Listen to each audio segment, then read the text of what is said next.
오늘은 창세기 35장 23절부터 36장 8절까지 말씀을 중심으로 하나님의 말씀을 나누도록 하겠습니다. 본문에서는 야곱의 자녀들에 대한 명단을 소개하고 있습니다. 레아를 통해서 태어난 아들들은 장자 르우벤을 포함해서 시므온, 레위, 유다, 이사갈, 스불론 등 6명의 아들과 딸인 디나가 있었습니다. 또 라헬을 통해서 태어난 아들들은 요셉과 베냐민이 있었지요. 그리고 라헬의 여종 빌하를 통해서 태어난 아들들은 단과 납달리였습니다. 레아의 여종 실바를 통해서 태어난 아들들은 갓과 아셀이었습니다. 이런 야곱의 아들들이 이후에 이스라엘의 12지파를 이루게 되죠. 야곱의 가족들에 대한 소개를 들으면서 여러분 어떤 생각이 드십니까? 아내가 넷에 배가 다른 자식들이 줄줄이 있었습니다. 사실 야곱의 가정이 편안할 리가 없었을 것입니다. 그런 와중에 아마도 주도권을 가지고 있었던 것은 라헬이었던 것 같습니다. 창세기 30장 15절에 보면 이런 내용이 나옵니다.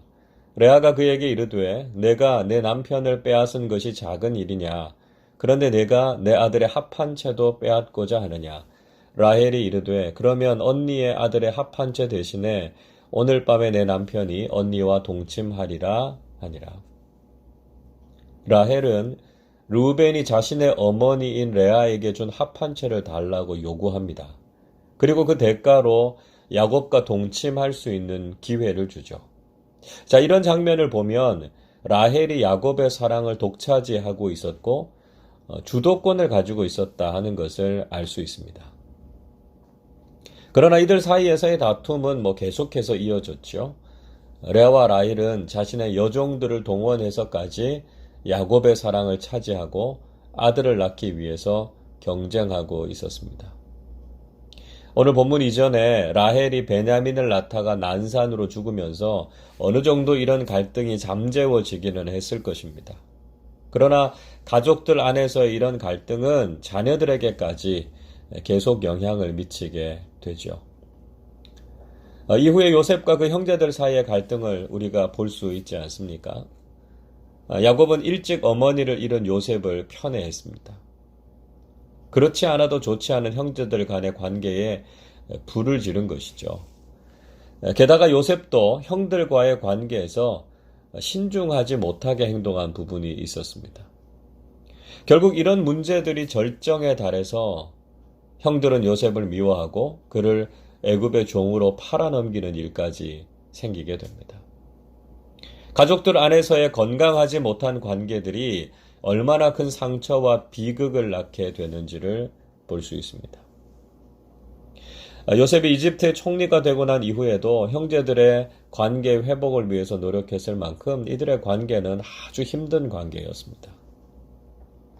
오늘 우리는 가정을 위해서 기도하고 우리의 가정을 건강하고 아름답게 세워가는 일에 더욱 힘을 써야 할 것을 느끼게 되지요. 하나님께서 가정을 친히 세우시면서 우리의 가정을 가장 아름답고 행복한 공동체로 축복의 선물로 허락해 주셨습니다. 우리는 세상 그 어디에서도 누리지 못하는 사랑과 기쁨을 바로 가정을 통해서 경험하게 됩니다. 그러나 때로는 야곱의 가정과 같이 여러 가지 문제로 가정이 어렵거나 깨어져 있는 경우가 있습니다. 우리의 인간적인 잘못이나 연약함이 가족들 간의 신뢰를 깨트리고요. 갈등과 문제를 경험하게 되기도 합니다. 여러분, 우리의 가정이 하나님의 사랑과 말씀 안에서 건강하게 회복되실 수 있기를 바랍니다. 늘 기도와 성령 충만함을 통해서 우리 가정을 축복의 공동체로 세워나가는 우리 모두가 되실 수 있기를 바랍니다. 계속해서 본문은 야곱의 아버지 이삭의 죽음을 다루고 있습니다. 야곱은 베델에서 내려와서 기럇 아르바, 즉 헤브론에 거주하는 아버지 이삭에게로 돌아왔습니다. 참 감격적인 순간이지 않겠습니까? 외삼촌 라반의 집으로 도망가면서 고향집으로 돌아와서 아버지를 다시 볼 수 있을까? 야곱이 그런 생각하지 않았겠습니까? 그런데 그는 아버지에게 돌아와서 그의 얼굴을 보게 됐습니다. 자, 오늘 보면 28절, 29절 보십시오. 이삭의 나이가 180세라 이삭이 나이가 많고 늙어 기운이 다함에 죽어 자기 열조에게로 돌아가니 그의 아들 에서와 야곱이 그를 장사하였더라. 야곱은 아버지 이삭의 얼굴을 봤을 뿐만 아니라 이삭의 임종까지도 보게 되죠. 아버지 이삭이 180세가 됐고 죽어 열조들에게로 돌아갈 때 형 에서와 함께 장례를 치러드렸습니다. 야곱은 가나안 땅으로 돌아오는 은혜만이 아니라 아버지의 장례까지 치를 수 있는 은혜도 누리게 됐습니다. 이렇듯이 하나님께서는 우리에게 기대 이상의 은혜를 베풀어 주시고 그 은혜를 누리게 하신다 하는 것을 우리는 깨닫게 되죠. 자, 계속해서 창세기 36장은요, 에서, 즉 에돔의 자녀들에 대해서 소개하고 있습니다. 36장 1절 보시면 에서 곧 에돔의 족보는 이러하니라 이야기하고 있습니다. 에서의 후손을 에돔이라고 부르는 것은 에서가 사냥을 하고 와서 야곱에게 그 붉은 것을 좀 달라 이렇게 말하는 것에서 유래한 이름이죠. 에돔이라는 말 붉은 자라고 하는 뜻입니다. 자, 먼저 에서는 가나안 여인들과 결혼했습니다. 이전의 말씀 보십시오. 에서가 가나안 여인 중 헷 족속 엘론의 딸 아다와 히위 족속 시브온의 딸인 아나의 딸 오홀리바마를 자기 아내로 맞이하고 이야기합니다. 자, 그런데 이삭과 리브가는요, 이런 에서의 결혼을 탐탁지 않게 여겼습니다. 가나안 여인들과의 결혼을 좋지 못하게 본 것이죠. 그래서 에서는 이스마엘의 딸인 느바요의 누이 바스맛, 또 마할랏이라고도 하죠. 그 사람과 다시 결혼을 하게 됩니다. 창세기 28장 8절 9절에서 이렇게 말씀합니다. 에서가 또 본즉 가나안 사람의 딸들이 그의 아버지 이삭을 기쁘게 하지 못하는지라 이에 에서가 이스마엘에게 가서 그 본처들 외에 아브라함의 아들 이스마엘의 딸이요 느바요의 누이인 마할랏을 아내로 맞이하였더라 말씀합니다. 자, 이렇게 에서는 여러 아내를 두고 이들을 통해서 여러 자녀들을 낳게 됩니다. 야곱이 가나안 땅에 머물렀던 것에 반해서 에서와 그 가족들은 다른 곳에서 살았다고 이야기하고 있습니다. 6절을 보십시오.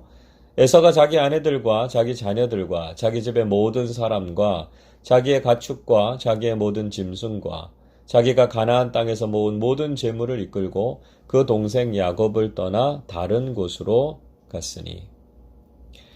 에서는 자신이 가나안 땅에서 모은 재산을 가지고 동생인 야곱을 떠나서 다른 곳으로 갔다 이렇게 이야기하고 있습니다. 에서가 야곱을 떠나게 된 이유가 무엇이었습니까?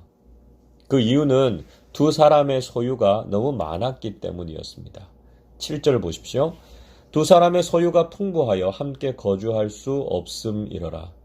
그들이 거주하는 땅이 그들의 가축으로 말미암아 그들을 용납할 수 없었더라. 자, 이 대목의 말씀은 과거에 아브라함과 롯이 함께 거주하지 못하고 각자의 거주지를 정하는 장면에서도 본 적이 있는 내용이죠. 창세기 13장 6절 이렇게 기록합니다. 그 땅이 그들이 동거하기에 넉넉하지 못하였으니 이는 그들의 소유가 많아서 동거할 수 없었음이니라. 자, 이 말씀은 소유의 넉넉함이 관계를 깨뜨릴 수도 있다는 것을 보여주고 있습니다. 그러니까 소유 중심적인 사고가 정말 친밀하고 중요한 관계의 걸림돌이 될 수도 있다는 것을 잊지 말아야 한다는 것이죠. 그래서 우리는 소유에 집착해서 정말 중요한 관계가 깨어지거나 멀어지지 않도록 해야 한다는 것입니다. 자, 결국 에서는 가나안 땅을 떠나서 세일산에 거주하게 됩니다. 8절 보십시오. 이에 에서 곧 에돔이 세일산에 거주하니라. 세일이라고 하는 말은 털이 많은 또 순념소 이런 의미를 가지고 있습니다. 털이 많다라고 하는 것, 에서의 모습과 상통하는 의미죠. 또 순념소와 같은 야생동물들이 사는 험준한 산악 지역을 가리키고 있습니다. 이 세일산 지역은 아라바 광야의 동쪽에 위치하고 있는 높은 산악 지역입니다. 오늘날에는 요르단의 페트라 지역이 이 에돔의 수도로 추정이 됩니다. 인간적으로는 요새에 해당되는 지역이지만 그로 인해서 하나님을 떠나고 교만해진 에돔이 이후에 심판을 받게 되는 내용을 우리는 성경에서 볼 수 있습니다. 자, 여러분, 우리는 오늘 본문에서 모든 것의 시작은 가정이라는 것을 깨닫게 됩니다. 믿음 안에서 결혼해서 가정을 이루고 가족들이 하나님의 사랑 안에서 건강하고 아름다운 관계를 가지는 것이 얼마나 큰 축복인지를 깨닫게 되죠. 우리의 가정을 소중히 여기고 가정 안에서 하나님의 풍성한 복을 경험하실 수 있기를 바랍니다. 세상적인 소유와 풍요로움 때문에 관계를 깨트리거나 어렵게 하는 어리석은 일을 해서는 안 된다는 것이죠. 늘 우리의 가정을 믿음으로 바르게 세우고 하나님의 말씀과 사랑으로 가정을 복되게 하는 우리 모두가 되시기를 주님의 이름으로 축원합니다. 기도하겠습니다. 한량없는 은혜와 복으로 우리의 삶에 넘치도록 부어주시는 하나님 아버지 감사를 드립니다. 늘 우리의 삶을 인도하시고 지켜주시며 우리에게 필요한 모든 것을 채워주시니 감사드립니다. 늘 불안하고 위기의 상황 가운데 있는 야곱의 가정이었지만 그 가정을 회복시키시고 이스라엘의 기초가 되게 하신 것처럼 우리의 가정도 긍휼히 여겨주셔서 건강하고 아름답게 회복되게 해 주옵소서. 우리 자녀들에게 만남의 복을 허락해 주셔서 아름다운 믿음의 가정을 세워나가게 하시고 우리의 가정이 세상의 가치 때문에 흔들리거나 관계가 깨어지지 않게 해 주시옵소서. 그래서 우리의 가정 속에서 풍성한 하나님의 사랑을 경험하게 해 주옵소서. 연일 불안하고 염려가 되는 상황이 지속되고 있지만 저희들의 간절한 기도에 하나님께서 선하게 응답해 주실 줄로 믿습니다. 이 모든 상황이 빨리 해결되고 코로나19가 속히 종식되게 해 주옵소서. 감사드리며 우리 주님 예수 그리스도의 이름으로 기도하옵나이다. 아멘.